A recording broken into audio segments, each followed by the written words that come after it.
Hey guys, and welcome to another Walk-In Wednesday. Now this Walk-In Wednesday happens to be a cyber walk-in, and let me explain that. Every day, it's hard to imagine, but every day we get emails from people who send us pictures of guns and say, hey, my grandfather passed away, or I found this in the house.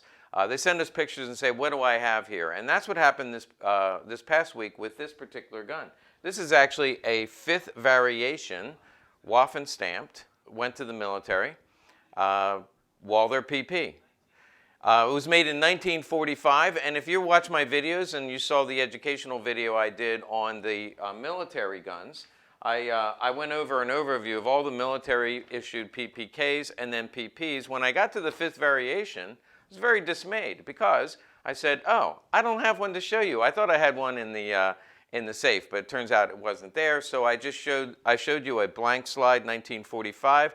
Thinking, I hope I find one someday, and sure enough, I got an email. A guy said, hey, I've got this. Do you want to buy it? I said, bam, I'll take it. So I purchased it. It just came in, and I want to share it with you. This is interesting. We're going to do a little forensics, and it's going to be a teaching moment, I hope, for you. I know for Randy, who's doing the camera, he likes these teaching moments. He absorbs all he can. So this one, 1945, they no longer did the slide legend. Now you can see on a regular PPK, they always had the slide legend. In 1945, they were cutting corners and they were speeding up production, just getting them off the line. They stopped doing the slide legend, and instead they used AC as a factory code, and you'll see that on P-38s and other rifles. Instead of using Walther, they just said AC. That was their early factory code. So they did the AC. They added the waffen stamp, meaning it was issued to the military. Only 4,000 of this variation made. And we do have a summary sheet if you would like more information. And also watch our video about the military marked PPs and PPKs. Now, a little more about this gun, because this one tells a story. You'll notice that the serial number of the slide and the frame is 1 digit off. Now, that gives me pause because I happen to know, and I know there's a variation of PP that was put together by the GIs when they took over the factory. So in April of 1945, the GIs came in, they found this factory full of guns, P-38s and PPs mostly, and they began to put them together to take home souvenirs. So the war is almost over. They probably have a lot of free time on their hands.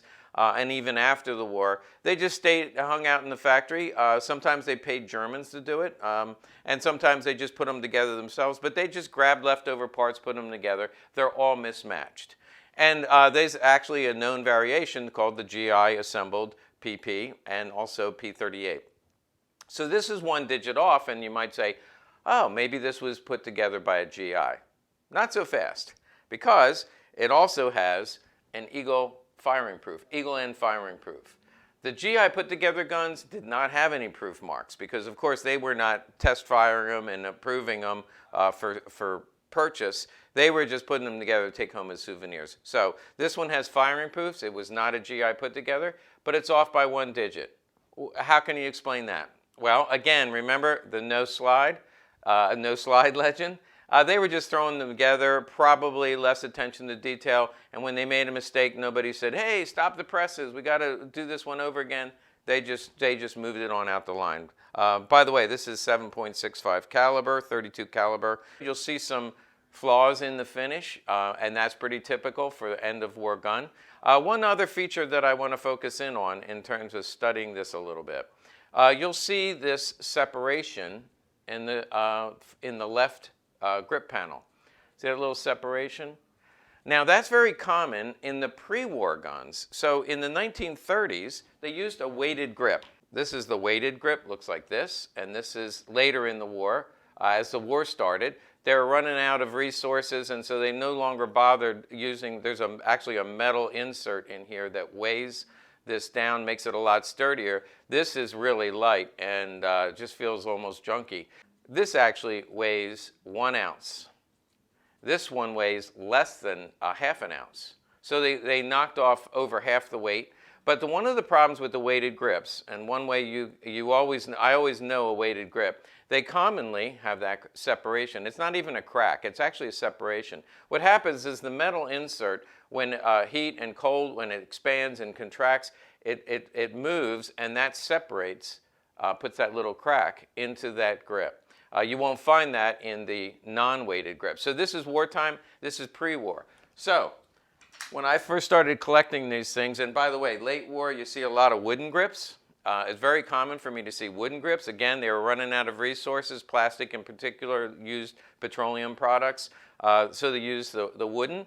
But also, what I noticed is I would find a 1945 gun, just basically one with no slide legend. Find a 1945 gun and I'd pick it up and I'd say, oh my gosh, it's a shame, somebody put the wrong grips on this. So I'd swap it out and put wooden ones or put the non-weighted on there. And then I'd go and find another one. I'd say, oh, what a coincidence. This one also has a weighted grip. And then another one, another coincidence. So lesson learned, don't fool with the history of the gun.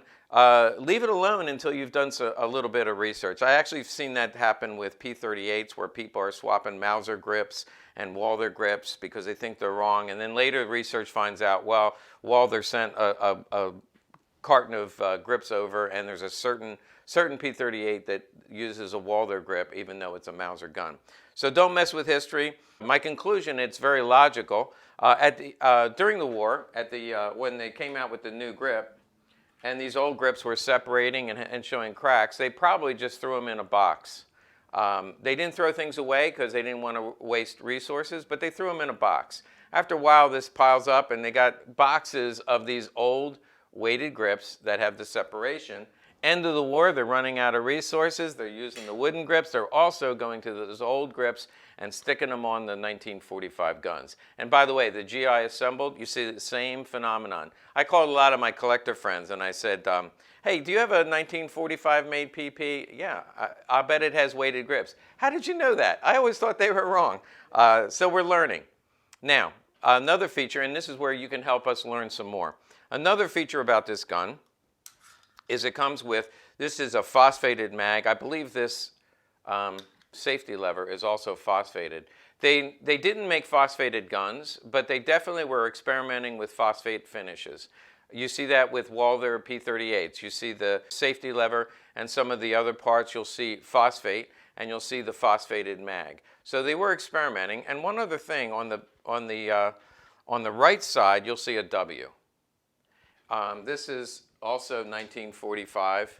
This is blued. You see the same W.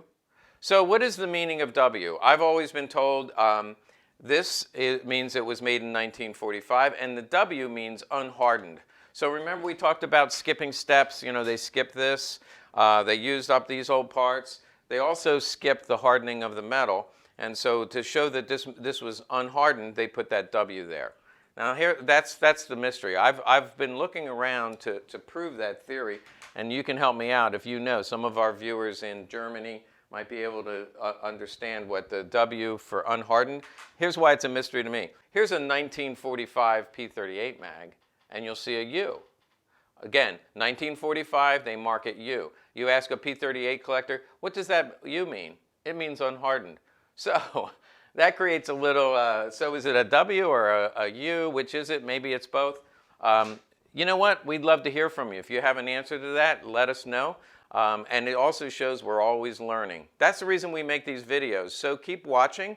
Make sure you like and subscribe, because as soon as we come up with a new gun, some more questions, we're going to put it on there and you'll be notified if you subscribe to our channel. So make sure you like and subscribe and stay in touch so we can all learn more.